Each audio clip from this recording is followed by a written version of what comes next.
ఈనాడు ఈ కోటి దీపోత్సవంలో ప్రవచనాత్మకాన్ని అందించబోతున్నటువంటి ప్రముఖ గేయ రచయిత, తెలుగు వేద కవి రామలింగేశ్వర భజరంగబలి శతకకర్త బ్రహ్మశ్రీ జొన్నవిత్తుల రామలింగేశ్వరరావు గారు ఈనాటి ప్రవచనాత్మకం అందించేందుకు వారిని వేదికపైకి మీ అందరి కర్తాల ధ్వనుల మధ్య సవినయంగా ఆహ్వానిస్తూ ఈనాటి కార్యక్రమంలో ప్రవచనాత్మకాన్ని అందించవలసిందిగా కోరుతున్నాం.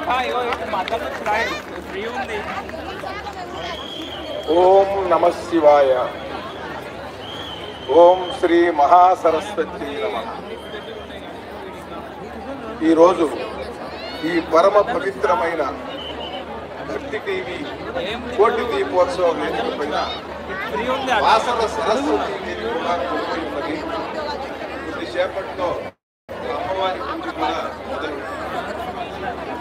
సరస్వతి తత్వం ఒక కవిగా నేను చదువుకున్నది, పెద్దల నుండి తెలుసుకున్నది మీతో పంచుకోవాలనుకుంటున్నాను. ఈ సరస్వతీదేవి చేతిలో ఒక పుస్తకం ఉంటుంది. ఆ పుస్తకంలో ఏమున్నది అనేది ఋషులు చాలా అద్భుతంగా చెప్పారు. ఒక నామంలో ఎంత అద్భుతంగా అంటే సర్వజ్ఞాన నిధానం సర్వజ్ఞానము ఉన్నదిటండి ఆ పుస్తకంలో. సర్వజ్ఞానముకు కూడా అది స్థానం, నిధానం, నిధి అన్నమాట ఆ పుస్తకం. ఒక పుస్తకం అలా పట్టుకోలే మనం. కొన్ని పుస్తకాలు కలిపితే ఒక పెన్ డ్రైవ్ లో పెడుతున్నారు ఇవాళ.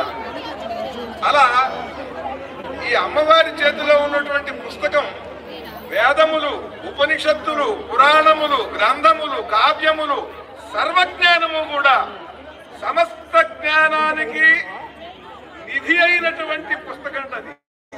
సర్వజ్ఞాన నిధాన పుస్తకధర. అటువంటి పుస్తకం ఎక్కడైనా ఉన్నదా ఈ ప్రపంచంలో? అంటే ఆ మహాసరస్వతి వైభవాన్ని తెలియజేయడానికి ఆవిడ చేతిలో ఉన్న ఒక పుస్తకం చాలు.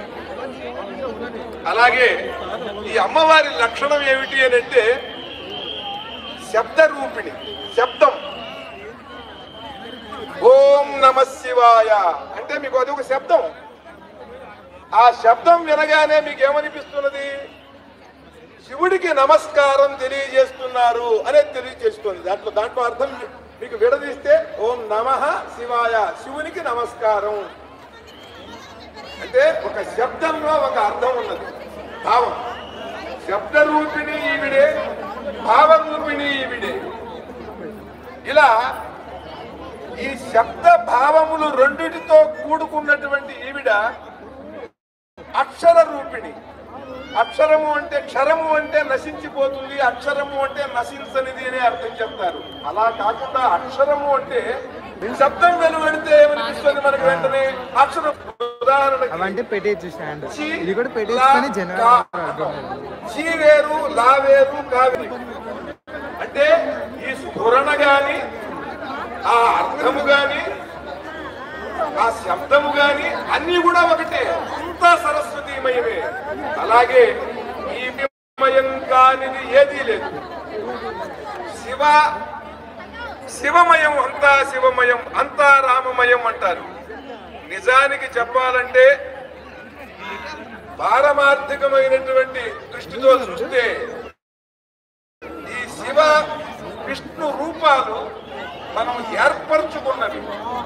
ఈ ఏర్పరచుకున్న రూపాలకి వెనకాల ఉన్నటువంటి పరమాత్మ తత్వం ఏదైతే ఉందో ఆ పరమాత్మ తత్వమే సరస్వతి. ఈ సరస్వతీదేవి మీకు అంతటా ఎలా వ్యాపించి ఉన్నది అని అంటే, ఇక్కడ పరమాత్మకమైనటువంటి కోటి దీపోత్సవ వేదిక ఉన్నది భక్తి టీవీ వారిది. ఇది మీ అందరికీ కనిపిస్తున్నది. ఇది ఏ వేదిక అంటే మీకు ఎవరు చెప్పక్కర్లా, కోటి దీపోత్సవ వేదిక అని మీకు తెలుసు. అంటే మీరు ఎలా తెలిసింది అని అంటే మీరు చూశారు. చూసినప్పుడు ఈ దృశ్యంలో ఇది కోటి దీపోత్సవ వేదిక అనేటువంటిది మీకు మళ్ళీ స్ఫురించింది. అంటే ఇది జ్ఞానం. చూసిన దాని నుండి దాన్ని గ్రహించడం, జ్ఞాన రూపిణిగా ఈ అమ్మవారు మిమ్మల్ని అనుగ్రహిస్తే గానీ ఇది గ్రహించలేదు. చూసిన వెంటనే గ్రహించాలి. గ్రహించినప్పుడు ఇంతగా పూర్వం జరిగినటువంటి కోటి దీపోత్సవ వేదిక ఇక్కడ పాల్గొ